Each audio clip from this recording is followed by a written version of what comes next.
అందరికీ నమస్కారం. ప్రభుత్వ పథకాల అప్డేట్స్ ముఖ్యంగా ఆంధ్రప్రదేశ్‌లో అందరికీ ఇళ్ల పథకానికి సంబంధించి ప్రతి అప్డేట్ ప్రతి డౌట్ మీకు ఇల్లు వచ్చే వరకు, ఇంటి స్థలం వచ్చే వరకు మన ఛానెల్‌లో మీ డౌట్స్ క్లియర్ చేస్తూ మీకు సపోర్టివ్‌గా వీడియోస్ అయితే వస్తుంటాయి. కాబట్టి వీడియోస్ అయితే లైక్ చేస్తూ ఉండండి. ఇంకా ఎవరైనా సబ్స్క్రైబ్ చేసుకోకపోతే వెంటనే సబ్స్క్రైబ్ చేసుకోండి. ఇక వివరాలకెళ్తే ఆంధ్రప్రదేశ్ ప్రభుత్వం ఈరోజు అందరికీ ఇళ్ల పథకం కింద గ్రామీణ ప్రాంతాల్లో 2 సెంట్ల భూమి, 3 సెంట్ల స్థలము, పట్టణ ప్రాంతాల్లో 2 సెంట్ల స్థలం కేటాయింపులకు సంబంధించి ఉత్తర్వులైతే జారీ చేయడం జరిగింది. అన్ని జిల్లా కలెక్టర్లకు కూడా ఆదేశాలు జారీ చేయడం జరిగింది. మరి దీనికి సంబంధించి ఎవరు అర్హులు, ఎవరు అనర్హులు, ఎలాంటి గైడ్లైన్స్ విడుదలయ్యాయి, తర్వాత ఎలాంటి సర్టిఫికెట్లు సబ్మిట్ చేయాలి, మరి ఎవరికి అప్లై చేయాలి, ఎక్కడ అప్లై చేయాలి అనే అంశాల మీద, మరి దరఖాస్తు ఫారం ఎలా ఉండబోతుంది అనే అంశాల మీద ఈ వీడియో చేస్తున్నాను. ఇక్కడ చూడండి, ప్రభుత్వ గృహ మంజూరు కొరకు దరఖాస్తు ఫారం.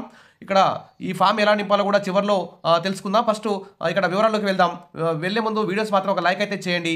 ఇక్కడ చూస్తే జీఓఎంఎస్ నెంబర్ 23ని తెలుగుదేశం కూటమి ప్రభుత్వం అయితే జారీ చేసింది. ఈ నిబంధనల ప్రకారం ఆంధ్రప్రదేశ్లోని పేదలందరికీ కూడా అందరికీ ఇల్లు కట్టించే కార్యక్రమాన్ని, ఇంటి స్థలం ఇచ్చే కార్యక్రమాన్ని అయితే చేపడుతున్నట్లు ఉత్తర్వులు అయితే జారీ చేయడం జరిగింది. దీనికి సంబంధించి రెవెన్యూ శాఖ మంత్రి, మున్సిపల్, హౌసింగ్ల శాఖలతో పాటు పలువురు అధికారులు కీలక సభ్యులుగా కమిటీ ఏర్పాటు చేస్తూ కీలక నిర్ణయం కూడా తీసుకుంది. ఇక గ్రామీణ ప్రాంతాల్లో 3 సెంట్ల స్థలం, పట్టణాల్లో 2 సెంట్ల స్థలం కేటాయింపుకు నిబంధనలు కూడా తెలియజేస్తూ ఉత్తర్వులు కూడా జారీ అయ్యాయి.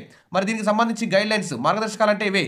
పట్టణాల్లో ప్రభుత్వ స్థలం అందుబాటులో ఉన్న ప్రాంతాల్లో 2 సెంట్ల చొప్పున ఇంట్లోని మహిళ పేరుతో కేటాయిస్తారు.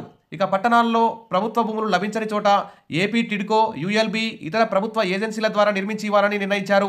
ఇంటి స్థలం లేదా ఇల్లు పొందిన వారికి పూర్తి హక్కులు కేటాయించిన నాటి నుంచి 10 ఏళ్ల తర్వాత లభిస్తాయని వెల్లడి. అర్హత కలిగిన వ్యక్తికి జీవితంలో ఒక్కసారి మాత్రమే ఇంటి స్థలం పొందేందుకు అర్హుడు. ఇక పట్టా ఇచ్చిన 2 ఏళ్లలోగా ఇంటిని లబ్ధిదారు నిర్మించుకోవాలి. ప్లాటును ఆధారు, రేషన్ కార్డులకు లింకు చేయడం ద్వారా డూప్లికేషన్ లేకుండా చూడాలంటూ ఇక్కడ జీవోలో పేర్కొనడం జరిగింది. మరి అర్హతలు ఏంటివి? ఈ కార్యక్రమం కింద లబ్ధిదారులు అయ్యేందుకు ఉండాల్సిన అర్హతలు: తెల్ల రేషన్ కార్డు కలిగి ఉండాలి. ఏపీలో ఎక్కడా సొంత స్థలం, ఇల్లు కలిగి ఉండకూడదు. కేంద్ర రాష్ట్ర ప్రభుత్వాల నుండి ఎలాంటి స్థలం పొంది ఉండకూడదు. కేంద్ర రాష్ట్ర ప్రభుత్వాల హౌసింగ్ స్కీమ్లలో దేనిలోనూ లబ్ధి పొంది ఉండకూడదు. 5 ఎకరాల మించి భూమి మెట్ట, 2.5 ఎకరాల జరీబు లేదా మెట్ట, జరీబు కలిపి 5 ఎకరాలకు మించకుండా ఉన్నవారు అర్హులు. ఇప్పటికే ఇంటి స్థలం జారీ చేయబడి కోర్టు కేసుల్లో ఉంటే వారికి ఆ స్థలాన్ని రద్దు చేసి వేరే చోట జారీ చేస్తారు. గతంలో కేటాయించిన లేఅవుట్ నగరానికి దూరంగా ఉండడం, శ్మశానాలకు దగ్గరగా ఉండడం, ముంపు ప్రాంతాల్లో ఉండడం వంటి సమస్యలు ఉంటే మొత్తం ఆ లేఅవుట్ని రద్దు చేసి వేరే చోట కేటాయించాలని కూడా ప్రభుత్వం ఇక్కడ ఉత్తర్వులు జారీ చేసింది. ఇప్పటికే ఇంటి స్థలం పొందిన, ఇల్లు నిర్మించని వారికి ఆ స్థలాన్ని రద్దు చేసి వేరే చోట సైట్ కేటాయించాలని చెప్పేసి ప్రభుత్వం కూడా ఉత్తర్వులు జారీ చేసింది. ఇక లబ్ధిదారుల ఎంపిక ఎలా ఉంటుందంటే, గ్రామ, వార్డు స్థాయిలో దరఖాస్తు చేసుకోవాలి.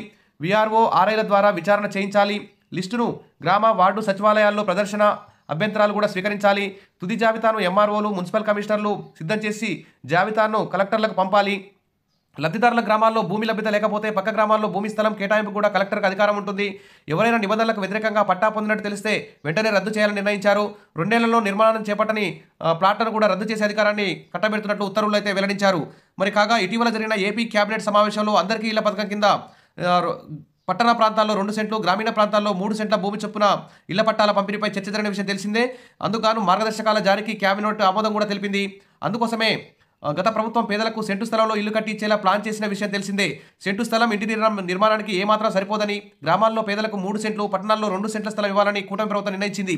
ఈ మేరకు కేబినెట్లో ఆమోదం మేరకు ఈ సోమవారం రోజైతే ఉత్తర్వులు అయితే జారీ చేయడం జరిగింది.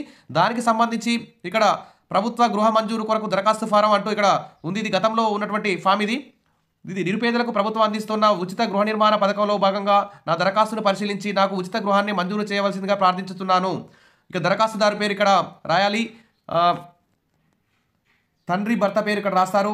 మీ వయసు ఎంత ఉంటే ఆధార్ కార్డు ప్రకారం రాయండి. ఇక్కడ దరఖాస్తుదారు పేరు మాత్రం మహిళ పేరు మీద మంజూరు కాబడుతుంది కాబట్టి స్థలము ఇక్కడ మహిళ పేరు రాసుకోండి.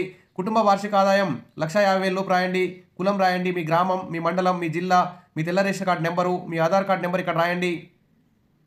తర్వాత సెల్ నెంబర్ కూడా ఇక్కడ మీ కరెక్ట్ సెల్ నెంబర్ రాయండి.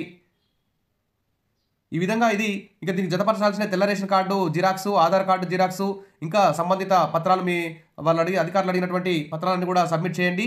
ఇక మీ గ్రామం, మండలం ఇవన్నీ కూడా రాసేయండి. ఇక్కడ ధృవీకరణ అంటే ఇక్కడ ఎండిఓ గారు, పంచాయతీ కార్యదర్శి ఇక్కడ మీకు ఆ ఇంటి స్థలం వస్తుందా రాదా అని చెప్పి డిసైడ్ చేస్తారు. ఇది పాత ఫాము. ఇప్పుడు దాదాపు మీ గ్రామ సచివాలయంలో కానీ, మీ జిరాక్స్ యాప్లో కానీ ఖచ్చితంగా కొత్త ఫామ్ వచ్చి ఉంటుంది.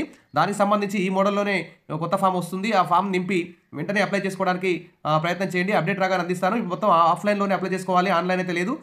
ప్రభుత్వం అయితే ఈ విధంగా ప్లాట్ల గ్రామీణ ప్రాంతాల్లో 3 సెంట్లు, పట్టణ ప్రాంతాల్లో 2 సెంట్ల స్థలంకి ఇట్లా ఉత్తర్వులు కూడా జారీ చేయడం గుడ్ న్యూస్.